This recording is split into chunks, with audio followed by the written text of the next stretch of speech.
За 9 месяцев текущего года на территории Жамбылской области зарегистрировано 9 случаев выпадения несовершеннолетних детей в возрасте от 2 до 16 лет из окон и балконов многоэтажек.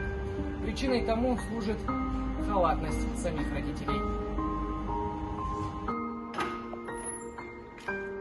Во избежание несчастного случая родителям важно помнить ряд несложных мер безопасности.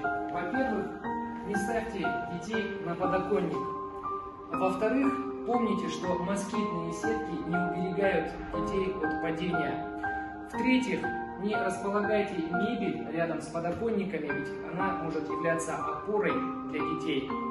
Используйте специальные блокираторы, чтобы ваши малолетние дети не смогли открыть окна настежь. Ну и, конечно же, не оставляйте детей одних без присмотра.